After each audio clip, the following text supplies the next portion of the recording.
Le 7 mai 1770, une jeune archiduchesse de 14 ans traverse le Rhin sur une île artificielle entre la France et l'Autriche. Marie-Antoinette Joseph-Jeanne de Habsbourg-Lorraine s'apprête à quitter définitivement son identité autrichienne. Dans un pavillon construit spécialement pour l'occasion, elle doit abandonner tout ce qui la rattache à sa patrie, ses vêtements, ses bijoux, même ses dames de compagnie. C'est la règle pour les princesses étrangères qui épousent un prince français. Elle ressort vêtue à la française, transformée en dauphine de France. Cette cérémonie symbolique marque le début d'une alliance politique majeure entre la France et l'Autriche, deux nations qui se sont combattues pendant des siècles. L'impératrice Marie-Thérèse d'Autriche a orchestré ce mariage avec une précision chirurgicale. La 15e enfant, Marie-Antoinette, devient l'instrument de sa diplomatie. Le roi Louis XV accepte cette union pour consolider la paix avec les Habsbourg. La jeune princesse arrive à Compiègne le 14 mai pour rencontrer son futur époux. Louis-Auguste, duc de Berry et dauphin de France, a 15 ans. Il est timide, gauche, passionné de serrurerie et de chasse. Leur première rencontre se déroule dans une atmosphère formelle et glaciale. Deux adolescents que tout sépare doivent s'unir pour raison d'État. Le 16 mai 1770, la chapelle royale du château de Versailles accueille leur mariage. L'archevêque de Reims bénit leur union devant 6000 invités. Les festivités durent plusieurs jours. La cour de Versailles déploie un luxe inouï pour célébrer cette alliance franco-autrichienne. Des bals, des opéras, des banquets se succèdent. Le 30 mai, un feu d'artifice grandiose est organisé place Louis XV à Paris. Mais la soirée tourne au drame. Une bousculade monstrueuse provoque la mort de 132 personnes. Ce massacre involontaire marque les esprits comme un sinistre présage. Dès son arrivée à Versailles, Marie-Antoinette découvre un univers impitoyable. La cour française obéit à des règles rigides et à une étiquette étouffante. Chaque geste, chaque parole sont codifiés. La dauphine doit se lever et se coucher en public, manger sous les regards de dizaines de courtisans, accepter que des inconnus assistent à son lever. Elle trouve ces coutumes absurdes et humiliantes. Habituée à la relative simplicité de la cour de Vienne, elle étouffe dans ce carcan protocolaire. Sa position reste fragile. Les courtisans la surnomment l'Autrichienne avec mépris. Ce surnom contient toute la méfiance traditionnelle des Français envers les Habsbourg. On l'observe, on la juge, on la critique. Son français approximatif, son accent allemand, ses manières viennoises provoquent les moqueries. Les tantes de Louis XVI, filles de Louis XV, la prennent en grippe. Elles voient en elle une étrangère qui vient pervertir les traditions françaises. Le problème majeur de Marie-Antoinette est son incapacité à donner un héritier à la couronne. 7 ans passent sans qu'elle tombe enceinte. Cette stérilité apparente devient l'obsession de la cour et du royaume. Chaque mois, on guette les signes d'une grossesse. Chaque déception renforce les critiques. Les pamphlets circulent sous le manteau, accusant la dauphine d'être stérile ou le dauphin d'être impuissant. La vérité est que Louis-Auguste souffre d'un phimosis qui rend les relations sexuelles douloureuses. Il faut attendre 1777 et l'intervention du frère de Marie-Antoinette, l'empereur Joseph II, pour que le couple consulte enfin un chirurgien. Une opération mineure résout le problème. Le 10 mai 1774, Louis XV meurt de la variole au château de Versailles. Sa disparition soulage le royaume. Le vieux roi était devenu impopulaire, critiqué pour ses favorites dispendieuses et sa politique désastreuse. L'avènement du jeune couple royal suscite un immense espoir. Louis XVI a 19 ans, Marie-Antoinette 18. Le peuple les acclame comme les sauveurs de la France. Les premiers mois du règne semblent confirmer ces espérances. Louis XVI se montre travailleur et sérieux, soucieux de réformer l'administration. Marie-Antoinette découvre sa nouvelle condition de reine avec enthousiasme. Le 11 juin 1775, elle assiste au sacre de son époux dans la cathédrale de Reims. La foule l'ovationne. Elle pleure d'émotion en voyant l'amour que les Français portent à son mari et à elle-même. C'est le sommet de sa popularité, mais la jeune reine refuse de se conformer aux attentes. Elle déteste l'étiquette de Versailles qu'elle trouve insupportable. Elle veut vivre librement, s'amuser, échapper à la surveillance permanente de la cour. Marie-Antoinette obtient de Louis XVI le petit Trianon, un pavillon construit par Louis XV pour sa favorite Madame de Pompadour. Elle transforme ce lieu en refuge personnel où elle peut recevoir qui elle veut sans respecter le protocole.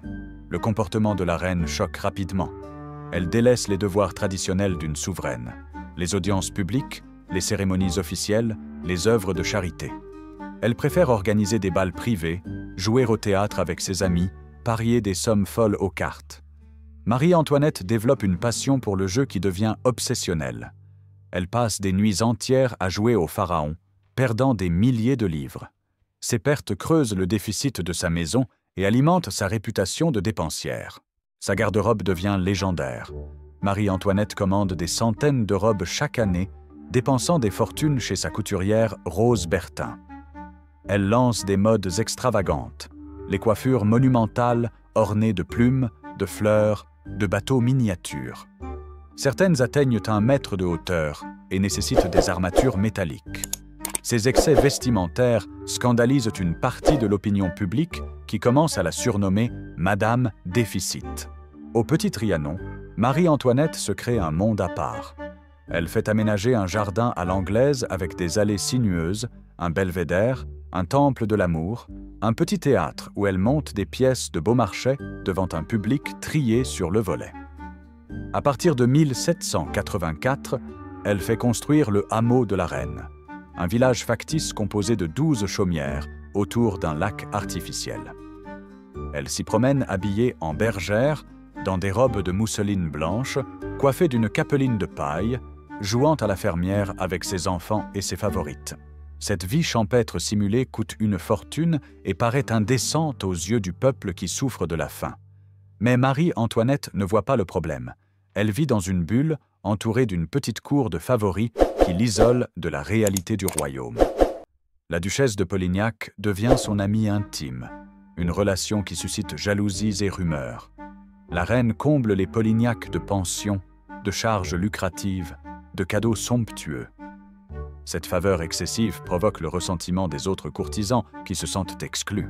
Après 7 ans de mariage stérile, Marie-Antoinette tombe enfin enceinte en 1778.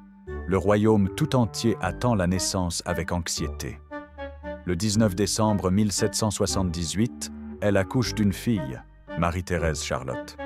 La déception est immense car tous espéraient un garçon, un dauphin. Néanmoins, la reine a prouvé qu'elle pouvait enfanter. Le 22 octobre 1781, elle donne naissance à Louis-Joseph Xavier François, dauphin de France. Cette fois, c'est l'héritier tant attendu. Les cloches sonnent dans tout le royaume. Des feux de joie sont allumés. La popularité de Marie-Antoinette connaît un regain temporaire. Elle a rempli son devoir principal, assurer la succession dynastique. 2 autres enfants suivent, Louis-Charles en 1785 et Sophie-Béatrice en 1786. Cette dernière meurt à 11 mois seulement, ce qui plonge la reine dans une profonde tristesse. Marie-Antoinette se révèle une mère attentionnée et aimante. Elle refuse de confier ses enfants aux gouvernantes comme le veut la tradition. Elle les élève elle-même au Petit Trianon, loin de la cour. Cette proximité maternelle est inhabituelle pour une reine de France et lui vaut des critiques supplémentaires. Mais la maternité ne suffit pas à redorer son image. Les rumeurs continuent de circuler. On l'accuse d'avoir des amants, d'entretenir des relations contre nature avec ses favorites, de dilapider l'argent du royaume pour ses plaisirs. Les pamphlets pornographiques se multiplient. On la dépeint en nymphomane insatiable, en Messaline moderne qui se livrerait à des orgies au Petit Trianon. Ces libelles obscènes circulent sous le manteau dans tout Paris. La campagne de diffamation vise à détruire la sacralité de la monarchie en salissant la reine. Les auteurs anonymes l'appellent l'Autrichienne, rappelant sans cesse son origine étrangère. Ils inventent des liaisons imaginaires avec le comte suédois Axel de Fersen, avec le duc de Coigny, avec la princesse de Lamballe. Certains pamphlets suggèrent même que ces enfants ne sont pas de Louis XVI, mais de ses supposés amants. Marie-Antoinette ne réalise pas l'ampleur de la haine qui monte contre elle. Elle continue à vivre dans son cocon doré, à dépenser sans compter, à ignorer les souffrances du peuple. Le contraste entre son train de vie luxueux et la misère croissante des Français devient insupportable. Les récoltes sont mauvaises, le prix du pain augmente, la famine menace. Pendant ce temps, la reine commande un nouveau collier de diamants ou organise un bal masqué. En 1785 éclate l'affaire qui va définitivement ruiner la réputation de Marie-Antoinette. L'histoire commence avec deux joailliers parisiens, Beumer et Bassange, qui ont fabriqué un collier extraordinaire de 2840 carats de diamants. Cette parure pharaonique vaut 1,6 million de livres, une somme colossale. Ils ont espéré le vendre à Louis XV pour sa favorite, mais le roi est mort avant de l'acheter. Ils proposent ensuite le collier à Marie-Antoinette qui le refuse à plusieurs reprises, consciente que cette dépense serait scandaleuse dans un royaume au bord de la banqueroute. Entre en scène Jeanne de Valois, comtesse de la Motte, une aventurière sans scrupules qui vit d'expédients à la cour. Elle échafaude une escroquerie audacieuse. Elle convainc le cardinal Louis de Rohan, grand aumônier de France tombé en disgrâce auprès de la reine, qu'elle peut le réconcilier avec Marie-Antoinette. Rohan désespère de retrouver les faveurs royales et se laisse berner par les promesses de la Motte. La comtesse organise une fausse rencontre nocturne dans les jardins de Versailles entre Rohan et une femme déguisée en reine. Le cardinal, aveuglé par son désir de plaire, ne réalise pas qu'il s'agit d'une prostituée parisienne, Nicole Leguet d'Oliva, qui ressemble vaguement à Marie-Antoinette. Cette brève entrevue le persuade que la reine lui pardonne et veut renouer avec lui. Forte de cette crédulité, la Motte fait croire à Rohan que Marie-Antoinette désire secrètement acheter le collier, mais ne peut le faire officiellement pour ne pas choquer l'opinion. Elle lui demande de servir d'intermédiaire. Le cardinal, flatté de rendre service à la reine, accepte. Le 1er février 1785, il signe un contrat d'achat au nom de Marie-Antoinette et reçoit le collier qu'il remet immédiatement à la Motte. La comtesse et ses complices démantèlent aussitôt le collier et revendent les diamants à Londres. Les mois passent. Les joailliers attendent le premier versement prévu au contrat. Quand ils réclament leur dû, le scandale éclate. Marie-Antoinette découvre avec stupeur qu'un collier a été acheté en son nom. Elle n'a jamais rencontré Rohan dans les jardins, jamais demandé ce bijou, jamais signé aucun contrat. Le 15 août 1785, jour de l'Assomption, juste avant la messe à la chapelle de Versailles, Louis XVI fait arrêter le cardinal devant toute la cour. L'humiliation publique de ce prince de l'Église provoque un choc immense. Le procès qui s'ouvre révèle toute l'escroquerie. Rohan apparaît comme un naïf manipulé, la Motte comme une escroc diabolique. Mais l'opinion publique refuse de croire à l'innocence de Marie-Antoinette. Le 31 mai 1786, le Parlement de Paris rend son verdict. Rohan est acquitté, la Motte condamnée au fouet, au marquage au fer rouge et à l'enfermement à vie à la salpêtrière. L'acquittement du cardinal constitue un camouflet terrible pour la reine. Les juges ont estimé qu'il avait été victime d'une machination, mais leur décision laisse planer le doute sur Marie-Antoinette. Si Rohan est innocent, la reine ne l'est-elle pas aussi d'une certaine manière?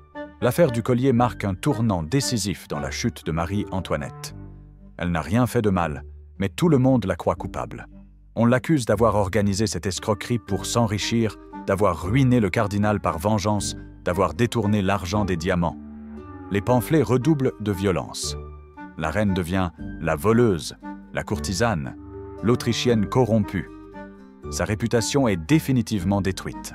Après le désastre de l'affaire du collier, Marie-Antoinette tente de redresser son image. Elle comprend enfin qu'elle est devenue la femme la plus haïe de France. Elle décide de réduire ses dépenses, de réformer sa maison, de renvoyer certains de ses favoris. Mais ces efforts arrivent trop tard et produisent même l'effet inverse.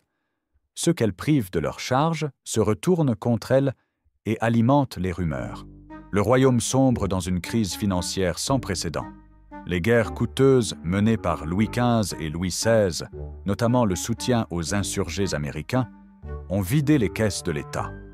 Le déficit budgétaire devient abyssal.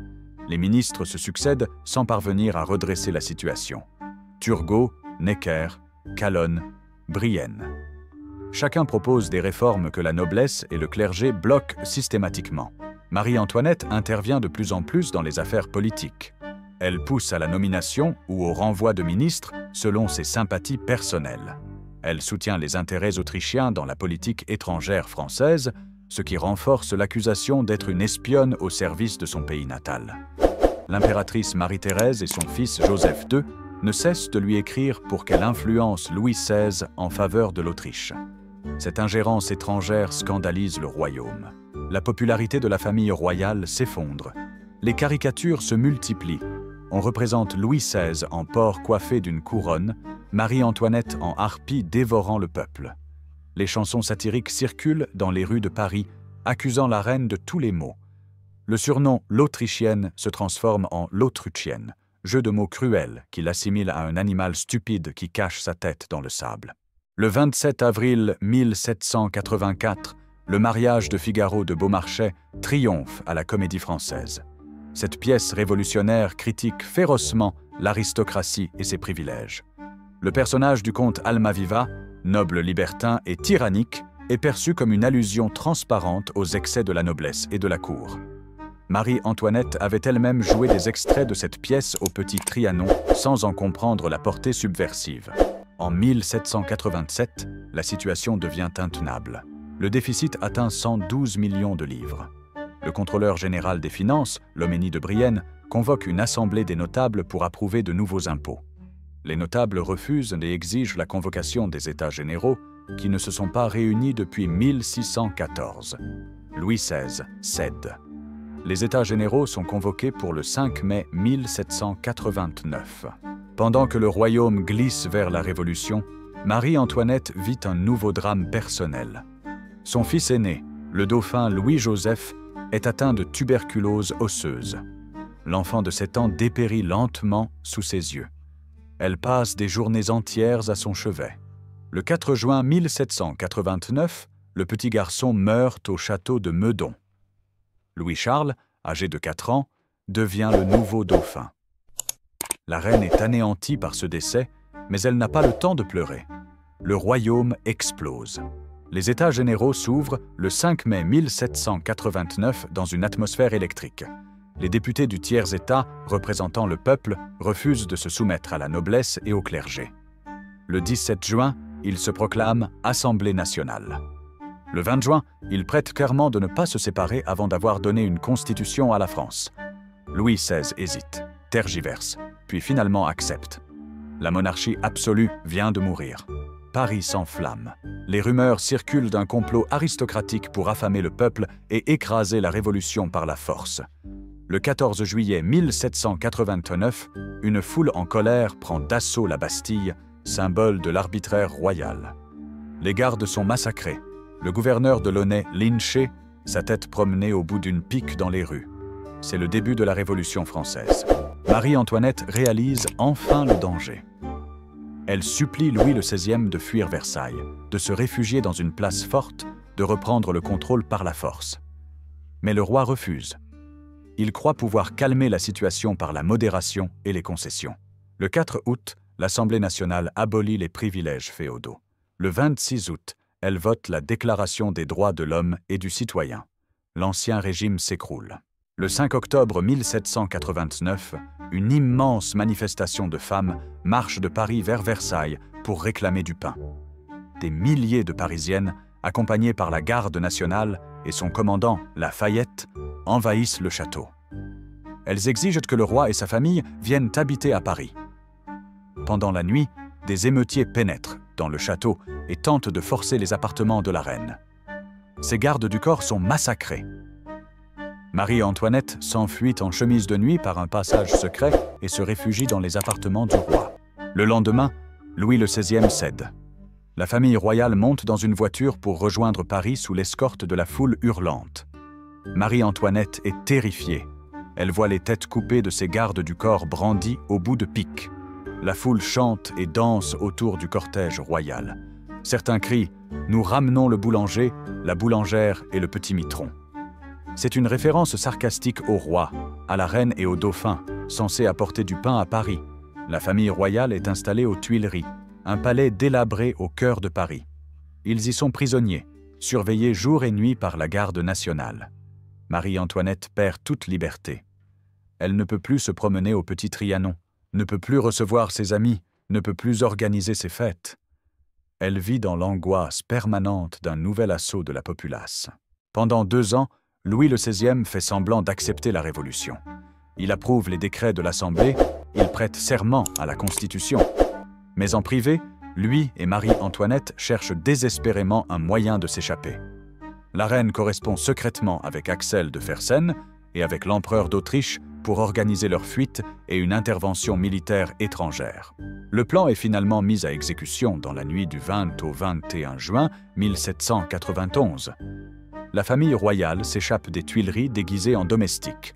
Ils voyagent vers la frontière dans une lourde berline. Mais le périple est mal organisé. Les relais de chevaux ne sont pas prêts. Les gardes du corps qui doivent les protéger sont trop visibles. À Sainte-Menehould, le maître de poste Jean-Baptiste Drouet reconnaît le roi d'après son profil sur les assignats. Le 21 juin au soir, la famille royale arrive à Varennes-en-Argonne, à quelques lieues de la frontière. La municipalité et la garde nationale locale leur barrent la route. Ils sont arrêtés et ramenés à Paris sous escorte. Le retour est un calvaire. La foule silencieuse et hostile se masse sur tout le trajet. Personne ne salue le roi. Personne n'ôte son chapeau. Le peuple a compris que Louis XVI voulait fuir et faire appel aux armées étrangères pour écraser la Révolution. L'échec de Varennes transforme définitivement Marie-Antoinette en traîtresse aux yeux du peuple français. On découvre dans les Tuileries des preuves de sa correspondance avec l'étranger, de ses manœuvres pour faire intervenir l'Autriche et la Prusse. Elle est désormais l'Autrichienne qui a trahi la France, qui a comploté avec l'ennemi, qui a voulu noyer la Révolution dans le sang. La famille royale reste assignée à résidence aux Tuileries. L'Assemblée législative suspend provisoirement Louis XVI de ses fonctions, puis le rétablit après l'adoption de la Constitution en septembre 1791. La France devient une monarchie constitutionnelle, mais personne n'est dupe. Le roi et la reine haïssent cette constitution qu'ils ont été forcés d'accepter. Le 20 avril 1792, sur proposition de Louis XVI lui-même, la France déclare la guerre à l'Autriche. C'est une manœuvre cynique. Le roi espère que les armées autrichiennes écraseront les révolutionnaires et le rétabliront dans ses pouvoirs absolus. Marie-Antoinette partage cet espoir. Elle envoie des informations secrètes aux Autrichiens sur les plans militaires français. C'est une trahison caractérisée. Les premières campagnes militaires tournent au désastre pour la France. Les armées révolutionnaires mal équipées reculent devant les troupes autrichiennes et prussiennes. Le peuple accuse la cour de saboter la défense nationale. Le 25 juillet 1792, le duc de Brunswick, commandant des armées coalisées, publie un manifeste menaçant Paris d'une exécution militaire et d'une destruction totale si on touche à la famille royale. Ce manifeste provoque l'effet inverse de celui escompté. Au lieu d'intimider les Parisiens, il les pousse à l'insurrection. Le 10 août 1792, les sections parisiennes marchent sur les Tuileries. La garde suisse qui défend le château est massacrée. Plus de 600 gardes sont tués, leurs corps mutilés. Louis XVI et sa famille se réfugient à l'Assemblée législative qui les place sous sa protection, mais suspend définitivement le roi de ses fonctions. La famille royale est transférée à la prison du Temple, une forteresse médiévale sinistre au nord de Paris.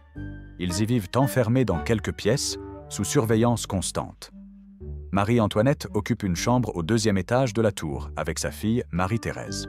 Le roi et le dauphin logent à l'étage au-dessus. Madame Élisabeth, sœur de Louis XVI, est avec eux. Le 21 septembre 1792, la Convention nationale proclame la République. La monarchie française est officiellement abolie. Louis XVI devient Louis Capet, un citoyen ordinaire. On découvre aux Tuileries une armoire de fer contenant toute la correspondance secrète du roi avec les puissances étrangères. Ces documents prouvent sa trahison de manière irréfutable. Le procès de Louis XVI s'ouvre le 11 décembre 1792. Il est accusé de conspiration contre la liberté publique et d'attentat contre la sûreté de l'État. Les preuves sont accablantes. Le roi se défend mollement. Le 15 janvier 1793, la Convention vote. 387 députés sur 721 condamnent Louis XVI à mort. Aucune grâce n'est accordée.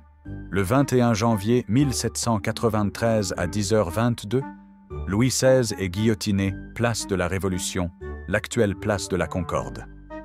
Marie-Antoinette n'apprend la mort de son mari que plusieurs heures plus tard. Elle est désormais veuve, prisonnière, ruinée. Ses enfants sont toujours avec elle au temple, mais elle sait que la terreur qui commence ne l'épargnera pas. Après l'exécution de Louis XVI, Marie-Antoinette devient la veuve Capet. Elle est maintenue en détention au temple avec ses 2 enfants et sa belle-sœur Élisabeth. Les conditions de captivité se durcissent progressivement.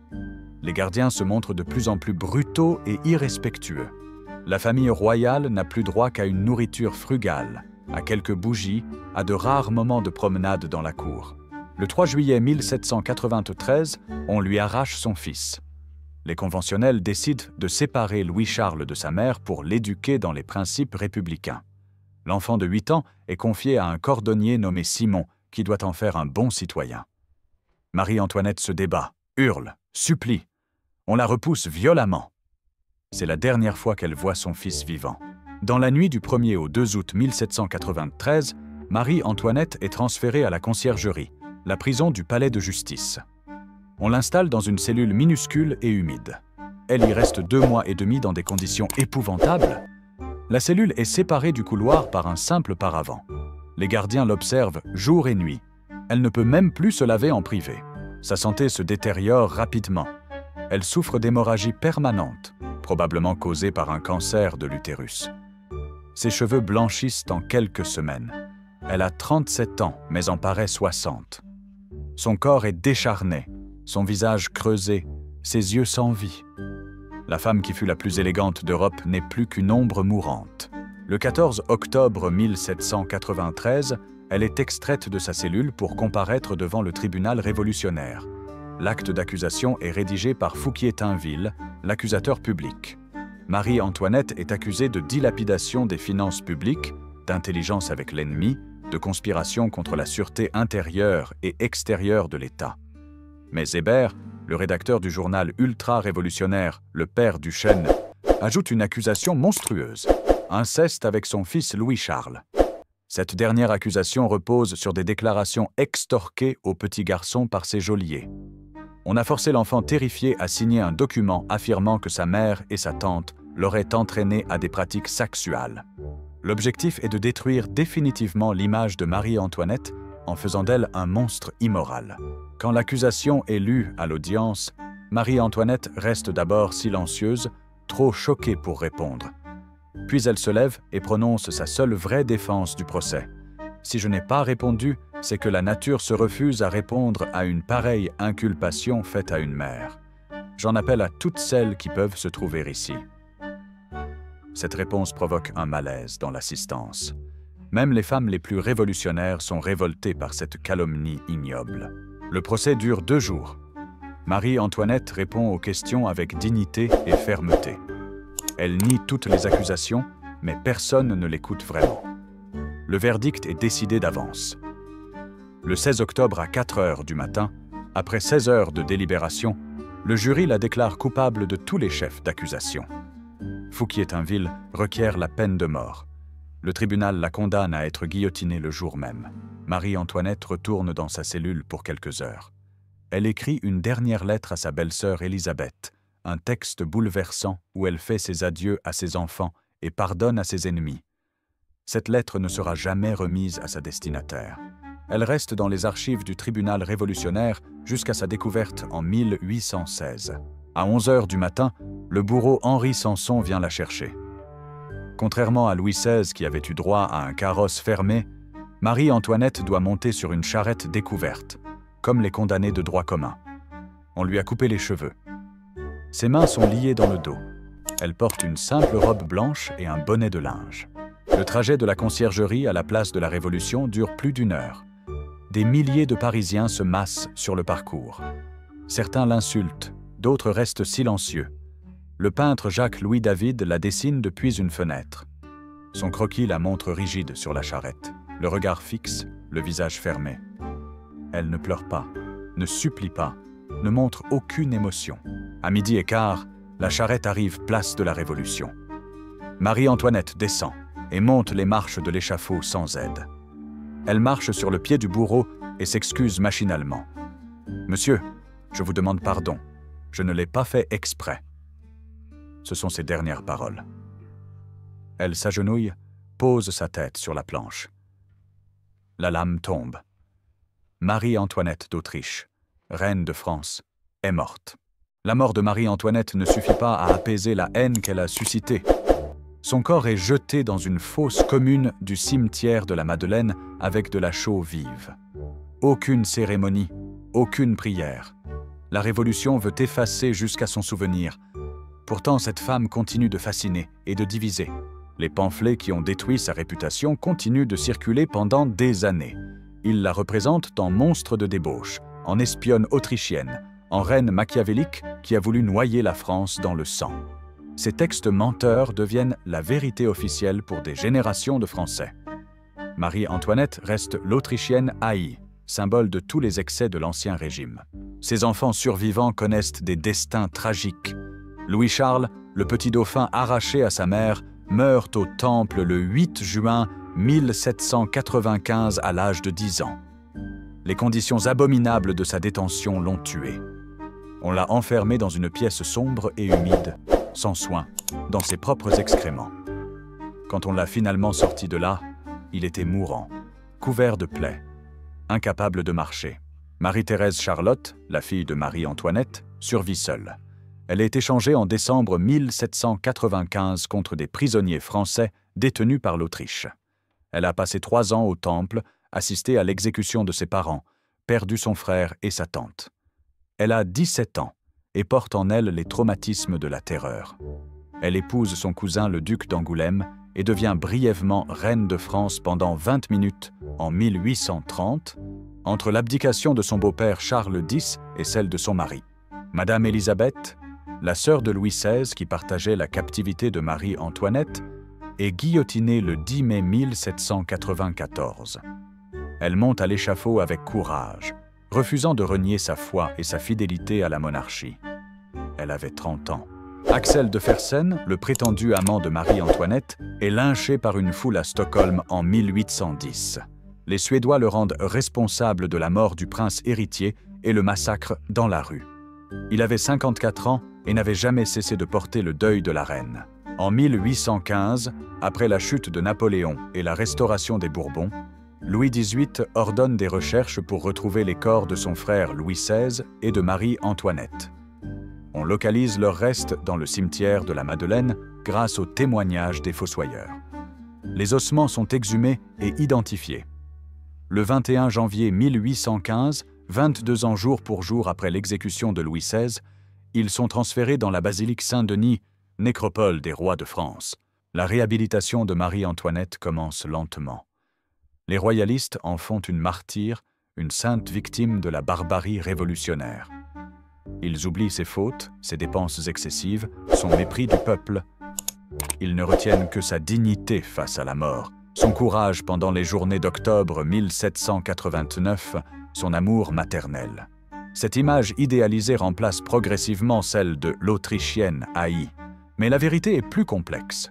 Marie-Antoinette n'était ni le monstre dépeint par les révolutionnaires, ni la sainte vénérée par les royalistes.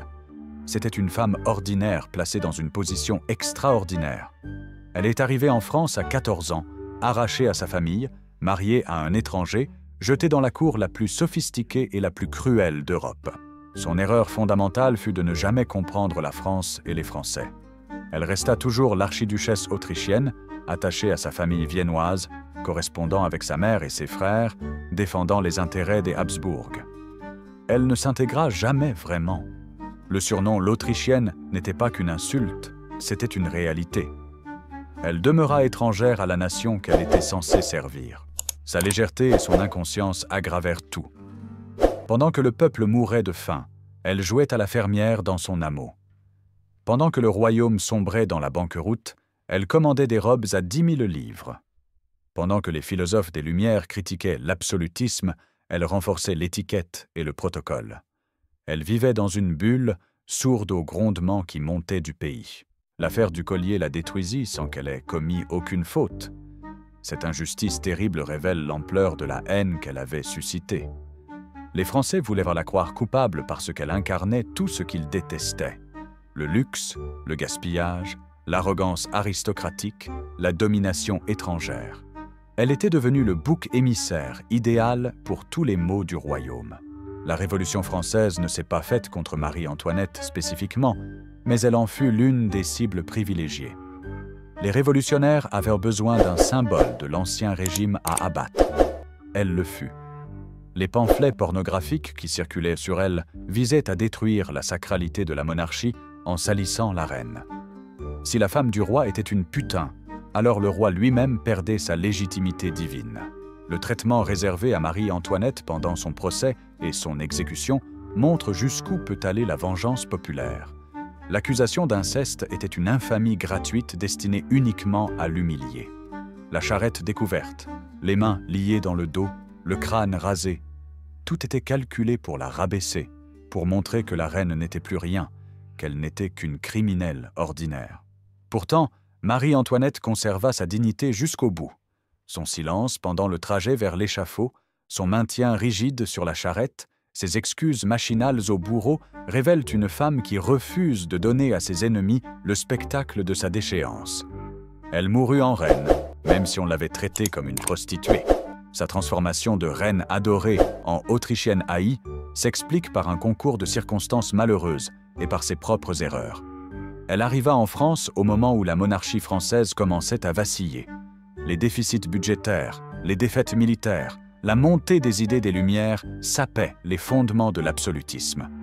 Elle fut la femme de trop dans un système qui s'effondrait. Son origine autrichienne la condamna dès le départ. Les Français n'oubliaient pas les guerres sanglantes contre les Habsbourg. L'alliance franco-autrichienne était récente et fragile. Beaucoup voyaient en Marie-Antoinette une espionne envoyée pour affaiblir la France. Ces soupçons se révélèrent fondés pendant la Révolution quand on découvrit ses correspondances avec Vienne et son rôle dans les plans d'intervention militaire étrangère. Son caractère ne l'aida pas. Marie-Antoinette était capricieuse, dépensière, entêtée. Elle se faisait des ennemis facilement. Elle choisissait ses favoris selon son humeur et les couvrait de privilèges, provoquant jalousies et ressentiments. Elle intervenait dans les nominations politiques sans connaître les enjeux. Elle donnait des conseils désastreux à Louis XVI, qui l'écoutait trop souvent. Mais elle fut aussi victime d'une campagne de diffamation sans précédent dans l'histoire. Les centaines de pamphlets publiés contre elle entre 1774 et 1793 constituent une entreprise systématique de destruction d'une réputation. Leurs auteurs, souvent payés par ses ennemis politiques, inventaient des anecdotes scandaleuses, attribuaient à la reine des propos qu'elle n'avait jamais tenus, décrivaient des orgies imaginaires, forgeaient de fausses lettres.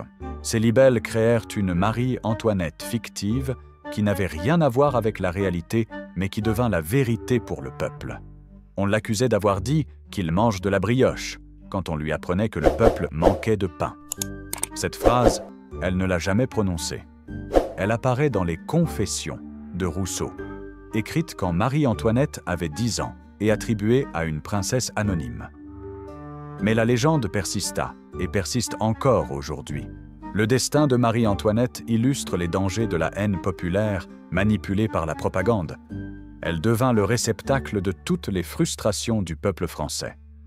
On lui reprochait les impôts, les famines, les défaites militaires, la corruption, le gaspillage, alors que ces problèmes existaient depuis des décennies avant son arrivée.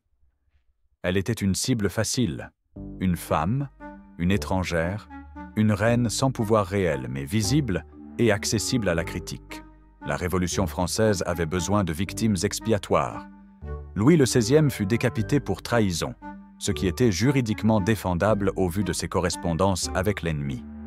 Mais Marie-Antoinette fut exécutée autant pour ce qu'elle représentait que pour ce qu'elle avait fait. Elle incarnait l'ancien régime, son luxe, ses privilèges, son indifférence au peuple. Sa mort symbolisait la fin définitive de ce monde. L'histoire de Marie-Antoinette reste un avertissement. Elle montre comment une jeune fille de 14 ans, arrachée à sa famille et à son pays, mariée à un inconnu, peut devenir en 23 ans la femme la plus haïe d'un royaume. Elle démontre que l'inconscience et la légèreté peuvent avoir des conséquences fatales quand on occupe une position de pouvoir. Elle prouve que l'opinion publique, une fois retournée, devient une force irrésistible qui balaie tout. De la dauphine adorée qui faisait pleurer de joie les Français lors du sacre de 1775 à l'Autrichienne, conspuée montant à l'échafaud en 1793, le parcours de Marie-Antoinette fut celui d'une chute vertigineuse. Elle passa du sommet de la gloire au fond de l'abîme en moins de 20 ans. Sa vie fut tragique non parce qu'elle était une grande criminelle, mais parce qu'elle fut une femme médiocre placée dans une situation extraordinaire qu'elle ne sut jamais maîtriser. Son exécution le 16 octobre 1793 marqua la fin d'une époque. Avec elle disparaissait le dernier vestige de l'ancienne monarchie française. Les révolutionnaires pouvaient proclamer que le peuple avait triomphé de la tyrannie. Mais ils avaient aussi guillotiné une mère de 37 ans, malade et affaiblie, après l'avoir privée de ses enfants et couverte d'accusations infâmes. Cette vengeance brutale entachait la Révolution d'une cruauté qui la poursuivrait longtemps. Aujourd'hui encore, Marie-Antoinette divise. Certains y voient une victime innocente sacrifiée par la folie révolutionnaire. D'autres la considèrent comme une reine frivole qui méritait son sort. La vérité se situe entre ces extrêmes. Elle fut une femme imparfaite dans un monde en train de s'effondrer, ni totalement innocente, ni vraiment coupable, emportée par un tsunami historique qu'elle n'avait pas vu venir et qu'elle ne pouvait pas arrêter.